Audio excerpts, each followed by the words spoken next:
The Greek connection, The Life of Elias Demetracopoulos in the Untold Story of Watergate, was released late last year after more than a decade of research and writing, a long gestation, and in a pandemic, a difficult delivery.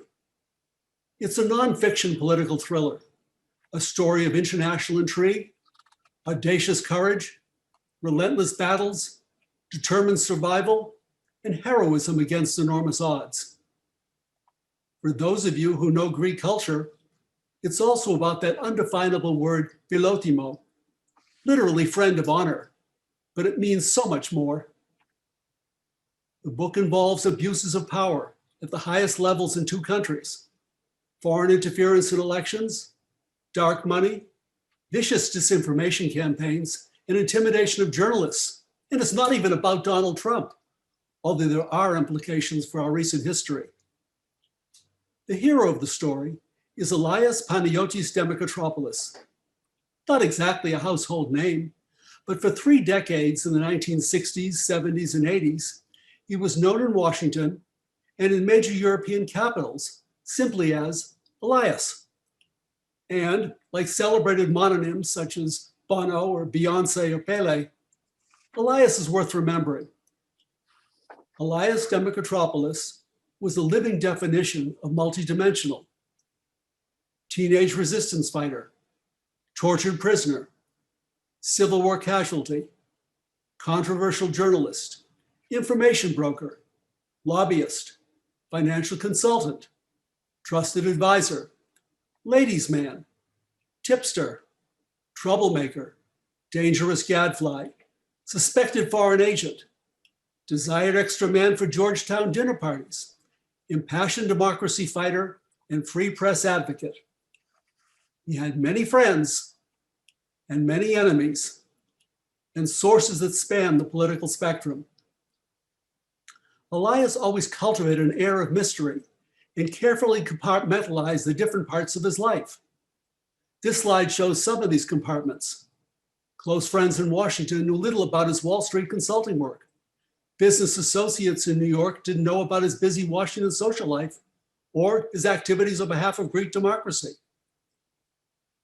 When he died in 2016, obituaries in both the New York Times and the Washington Post described him as enigmatic. He was said to have negotiated a unique and controversial swath through Washington's political and social thickets.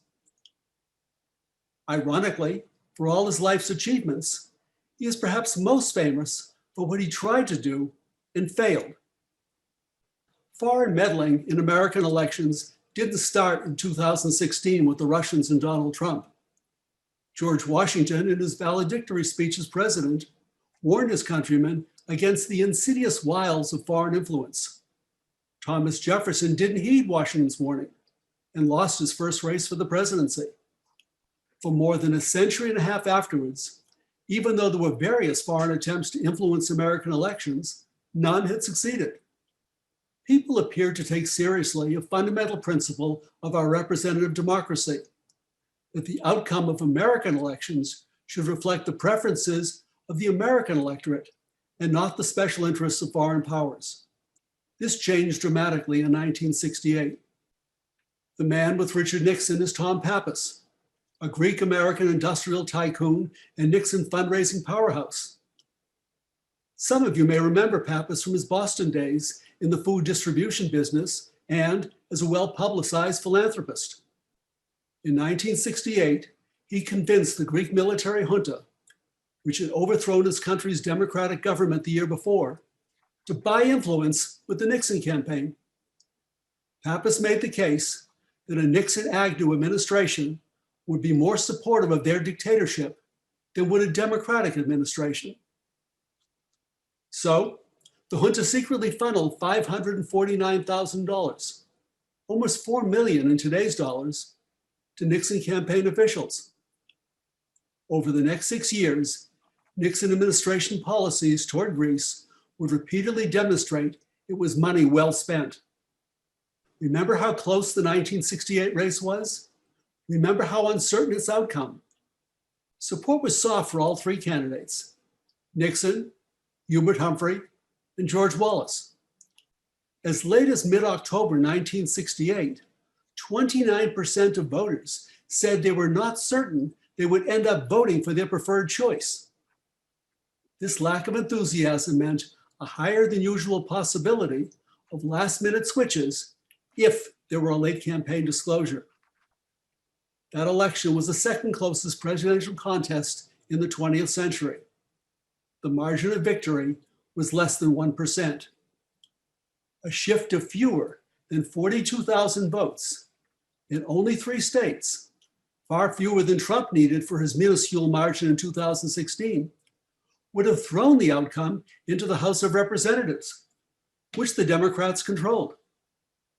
It's worth remembering that Pappas, the pitchman and the bagman for the illegal funds, later became known on the Watergate tapes as the Greek bearing gifts, celebrated in Republican circles because he did business using untraceable cash. Elias had first met Nixon's running mate Spiro Agnew in 1966. In 1967, when Elias asked then Maryland Governor Agnew to speak out against the Greek military dictatorship and its atrocities, Agnew claimed to be sympathetic, but said he wouldn't do so. Instead, Agnew repeatedly promised Elias and others that he would be publicly neutral toward the junta. However, in September 1968, Vice Presidential nominee Agnew, in a speech to the National Press Club, did a 180. Elias, sitting at the head table, was stunned at the betrayal. Using his network of sources, Elias discovered the reason behind the Agnew switch.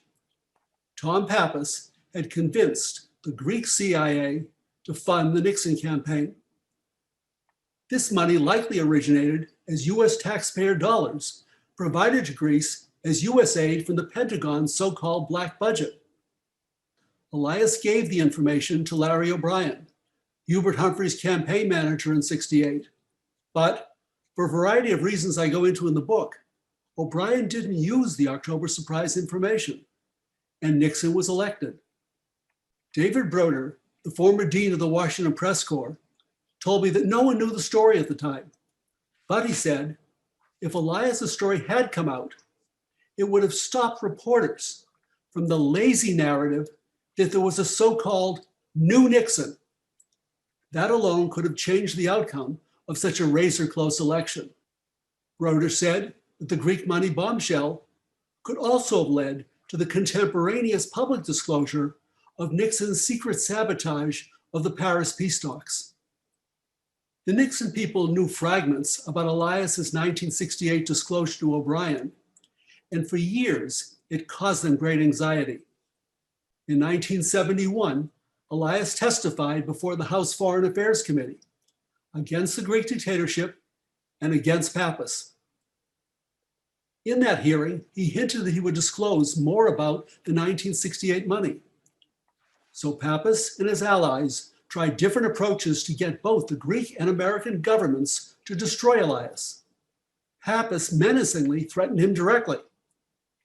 In early 1972, Attorney General John Mitchell publicly threatened Elias and actually tried to have him deported, which at that time could have led to Elias's torture and death. The evidence Elias gathered and presented in 1968 was still in O'Brien's files in June 1972 and was part of what the burglars were looking for in their break-in at the Democratic Party headquarters in the Watergate complex. Ironically, when the Watergate scandal broke, Republicans actually asked Elias for his help. They wanted him to provide information about Kennedy administration break-ins, which Elias had experienced, that could have demonstrated similar behavior. He refused to do so. Timely disclosure of the 1968 illegal money transfer could have meant a Hubert Humphrey victory, meaning no President Nixon, no Watergate, and a different course of history. Imagine the possibilities if that counterfactual event, Richard Nixon's losing the 1968 presidential election, had actually taken place. At a 2009 fundraiser for the New England Center for Investigative Reporting, of which I was a founding board member, I told our guest speaker, legendary journalist Seymour Hersh, that I was considering writing a magazine article about Tom Pappas and this unexplored, potentially explosive bombshell. Hersh recommended that instead of focusing on Pappas the bagman, I focus on Greek journalist Elias Demetracopoulos, the person who tried unsuccessfully to expose the money laundering plot.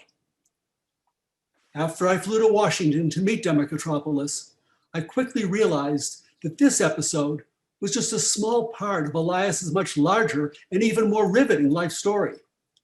It was a saga I knew I had to tell. It was a daunting task because I first needed to teach myself modern Greek history. And for most Americans, Greek history jumps from Pericles and Alexander the Great to Never on Sunday and Zorba the Greek.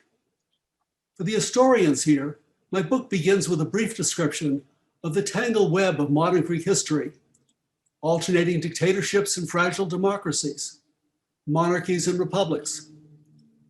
This year, by the way, is the 200th anniversary of the fight for Greek independence from the Ottoman Empire. Elias's father left Greece as a young man to seek his fortune in America, in Chicago, but returned home to protect his fatherland in World War I. Elias was born in 1928.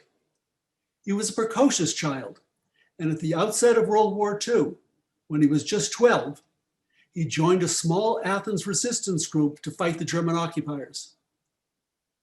He engaged in intelligence gathering and learned quickly how to interview people and separate actionable intelligence from false news.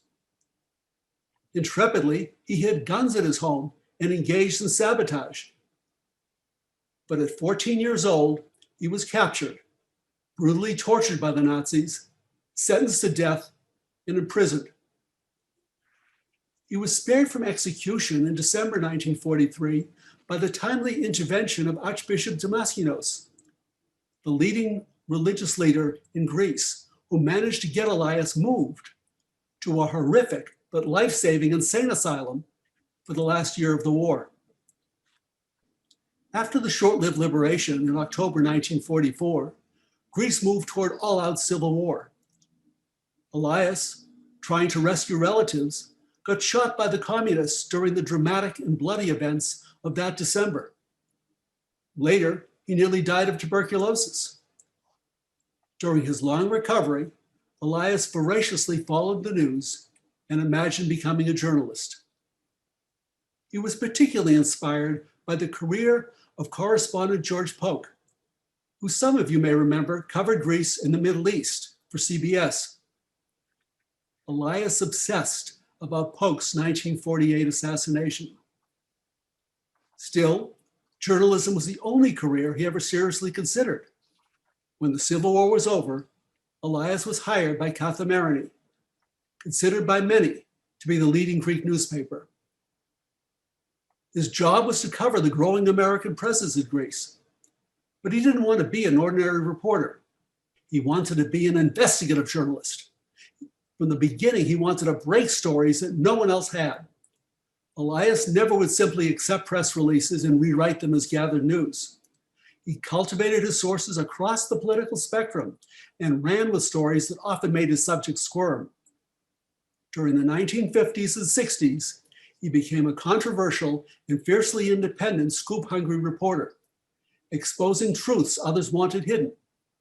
In 1963, his published interview with Senator Barry Goldwater was one of two Elias stories that influenced the outcome of that important Greek election. It's not surprising that both Greeks and Americans labeled him persona non grata and tried to restrict his reporting. As a matter of fact, way back in 1951, on his first trip to Washington, the CIA tried to recruit him as an asset. He turned them down. They tried again later, and again he refused. Elias would pay a heavy price. His aggressive reporting and incorruptibility made him a thorn in the side of the intelligence community. The FBI began monitoring his activities in the United States including his wedding to an American woman, even watching their wedding night hotel room. For years, intelligence agencies tapped his phones, followed him, and conducted break-ins where he lived. Both the CIA and KYP, their Greek counterpart, weaponized rumors and lies against him. Our intelligence community denied the legitimacy of his World War II awards for heroism and alleged he was really a communist in the pay of sordid Soviet bloc governments. Nothing could have been further from the truth. Nevertheless, Elias was a marked man. The intelligence community's mendacity and political pressures cost him several jobs. One by one, some of the most prestigious American publications, which had hired him as a correspondent, fired him in the face of CIA pressure and explicit directions. The secret files on him grew and grew, and the lies followed him for decades. Whenever Elias wrote a story or made a statement that Greek or American officials didn't like, they'd recirculate misleading and deceitful reports. But they couldn't stop his independent reporting in two major Greek dailies and a smaller one published in English. When the dictatorship took power in Greece in April 1967, it made mass arrests of its opponents. Elias went into hiding for weeks. When he surfaced, he didn't hide his opposition to the regime. But with severe press censorship, he knew he couldn't continue to work in Greece. His goal was to oppose the dictatorship from the United States. With the help of friends at the United Nations, he hatched an escape plan worthy of a John le Carré novel. At first, at the behest of the colonels, the head of Greece, the United States blocked his entry, but he did get in. For nearly 7 years, from the Fairfax Hotel and his Jockey Club restaurant, his base of operations in Washington, he fought to restore democracy in his homeland. It was a struggle because both Democratic and Republican administrations supported the Greek military dictatorship as part of their Cold War policy. In the process, our government turned a blind eye to grotesque human rights and free press abuses and the rape of democracy in the land of its birth. Elias worked incessantly to push public opinion against the junta and get Congress to cut off funds and military weaponry to the dictators. He slept only 4 hours a night. He testified in congressional hearings. He ghost wrote speeches for members of Congress. He wrote articles, issued press releases, held press conferences, debated junta supporters on television and radio, and in universities and other forums. He raised funds for torture victims and told their stories. Here he is, after the junta fell, with the most famous torture victim, Major Spyros Moustaks. Elias fought to keep Greece in the headlines long after the Greek dictatorship became old news in the United States. He was the leading force behind many pro-democracy editorials and news columns in America, and was an anonymous source for some European news media. In doing so, Elias became a target of repeated Greek plots to kidnap and execute him, as well as continuing CIA, FBI, and State Department attacks on his reputation and his effectiveness. Unbroken, he resolutely stood up for himself, his country, and his sense of honor. In December 1970, Elias's father was dying in Greece, and though the Greek government had stripped Elias of his citizenship, he was determined to risk going back to see his father one last time. Elias was in his apartment packing his suitcase when he got a call from Senator Ted Kennedy, who had some chilling information. Kennedy apologized for calling him so early in the morning, but told him, "Elias, I know you want to see your father, but I fear that if you go, you won't come back." Elias asked, "Are you telling me, Senator, that there's a plot? That my life is in danger?" In dire tones, Kennedy just urged him again not to go. Elias didn't go, and he didn't make it to his father's funeral, where there were as many police and armed soldiers looking for him as there were mourners. Afterward, it became apparent that Henry Kissinger and others in the Nixon administration had known about the threat to Elias and had looked the other way. The contents of this mysterious national security file, the title of which is shown on this slide, were either destroyed or removed by Kissinger. Clearly, Elias did not die in an Athens prison. Having switched from journalist to activist, Elias played a variety of roles. From London and Paris to Brussels, Zurich, and Rome, and back to Washington, Elias traveled widely, always outside Greece, meeting with a variety of resistance figures, such as, from left to right, former conservative Prime Minister Konstantinos Karamanlis, leftist leader Andreas Papandreou, liberal leader George Mavros, anti-junta activist Melina Makori and Jules Dassin, exiled conservative publisher Eleni Vlachou, and King Constantine. He personally lobbied European and NATO officials to pressure the dictatorship to restore Greek democracy. Elias Demetracopoulos was a prime point of contact for Greek Navy leaders who undertook the symbolically successful May 1973 Velos Mutiny, and for demonstrators who survived the Polytechnic Uprising later that year. The next year, Elias tried to get the United States to intervene to stop the Turkish invasion of Cyprus. And after the fall of the dictatorship, he flew to Geneva, London, New York, and back to Washington to help Archbishop Makarios and the Greek negotiators prepare a peace treaty. After the restoration of Greek democracy, Elias decided to use the Freedom of Information Act to uncover the facts about the American attacks on him.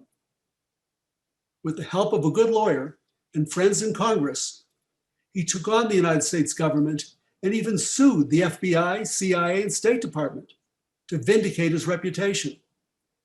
Previously secret documents in Greece and the United States now reveal the extent of efforts made to silence him. His battle took 8 years, 8 years, but eventually he won. In 2008, a new Greek government bestowed on Elias the high honor of Commander of the Order of the Phoenix for his constant fight to preserve democracy, a recognition that pleased him greatly. Today, we sometimes despair that individuals can't influence the course of major events. We often look in vain for heroes willing to stand up to abuses of power. Eventually, because of his courage and dogged determination, Elias not only made a difference, had an impact on his world, but also in the end, successfully fought to clear his name. With the help of people like former CIA and FBI Director William Webster, shown here at Elias's award ceremony, Elias won exoneration from those who had malevolently disparaged him in the highest circles of power. You know, it's true that one courageous individual against great odds can make a difference. But being brave and principled can entail great sacrifice and profound personal risks to career, to family, and even to life itself. At Elias's funeral in 2016, Apostolos Kaklamanis, the longest serving president of Greece in modern times, made some impromptu remarks, pointing to Elias's life as an inspiration, not only for young journalists who never knew him, but for citizens everywhere. I would suggest that Elias Demetracopoulos is a model, not just for today's whistleblowers, but for anyone else determined that, regardless of the difficulties, the truth must prevail.